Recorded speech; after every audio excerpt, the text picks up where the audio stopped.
Hi అండి, నమస్తే. Welcome to our channel సాహితీ yoga for your health.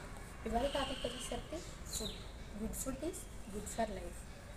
Yogas, exercises అనేవి 30% ఆఫ్ హెల్త్ని హెల్తీగా ఉంచితే మిగతా 70% అనేది ఫుడ్ వల్లే హెల్తీగా ఉంటాము. ఫుడ్లో ఏం తీసుకోవాలో ఏం తీసుకోకూడదో తెలుసుకుందామా?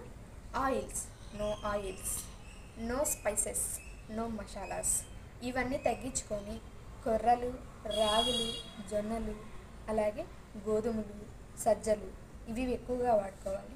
ఫ్రూట్స్ అనేవి మన లైఫ్లో మోస్ట్ ఇంపార్టెంట్. అలాగే డ్రై ఫ్రూట్స్ కూడా. ఇవేంటంటే స్టమక్ని ఫుల్ చేస్తాయి, అలాగే డైజెషన్ పరంగా చాలా త్వరగా అరిగిపోతాయి. డైజెషన్ అనేది మోస్ట్ ఇంపార్టెంట్ అండి మనకి. అవి ఎంత తొందరగా అరిగిపోతే మన డైజెషన్ అనేది అంత బాగా ఉంటుంది, మన హెల్త్ కూడా అంతే బాగుంటుంది.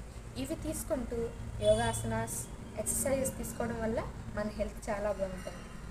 ఈ టాపిక్ నచ్చిందా మీకు? Thank you.